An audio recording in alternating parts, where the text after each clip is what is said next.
Vous le savez, c'est dans le cœur du silence que l'on se rencontre le mieux. Les étoiles s'offrent au silence, particulièrement dans cette période qui, à bien des points de vue, semble empreinte de l'esprit d'ouverture, de douceur, de fluidité, du moins pour ceux et celles qui choisissent d'honorer l'ouverture, la douceur et la fluidité.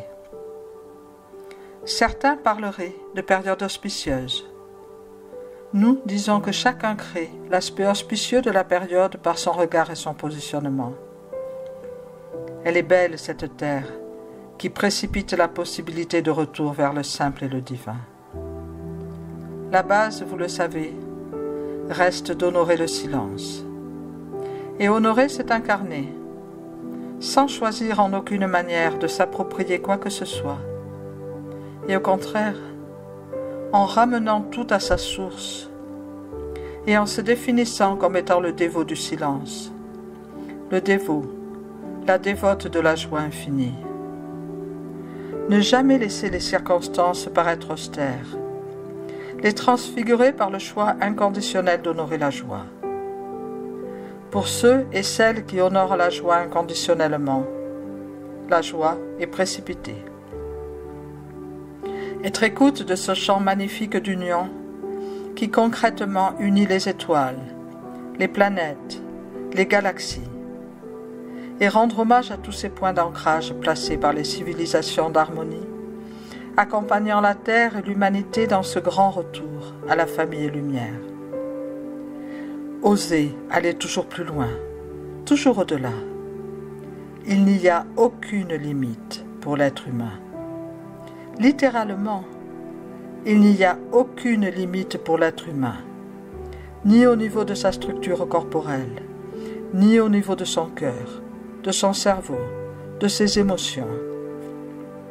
Installé dans la simplicité, retrouvez cette évidence que l'humain est divin. Cela reste bien l'ultime aspiration, et cela s'actualise à travers la simplicité. Nous avons donné les modes de l'incarnation. Concrètement, nous avons donné la routine permettant de s'ouvrir comme une fleur s'ouvre aux rayons du soleil, pour retrouver le sens profond d'être humain divin. Le sens profond, non seulement dans l'abstrait de la conscience, mais vous le savez, notre seule intention est d'accompagner l'humanité à incarner la claire compréhension et la claire vision. Incarner. C'est bien cela l'affaire de l'incarnation, sans jamais oublier de raviver éternellement la passion, l'enthousiasme, la joie vitale, sans jamais oublier de raviver éternellement la vitalité corporelle, le dynamisme intérieur et celui appliqué à toutes les sphères de vie. Plus que jamais, l'invitation résonne. Vous le savez, la terre résonne encore de l'invitation de tous ceux qui ont su suivre la voie. Quelle que soit leur façon de suivre la voie, il n'est qu'une voie, celle du sacré, vécu ou appliqué à travers les voies de bien des cultures, des systèmes de pensée, et pourtant coulant toujours à la source et étant l'écho clair, pur et simple de la source.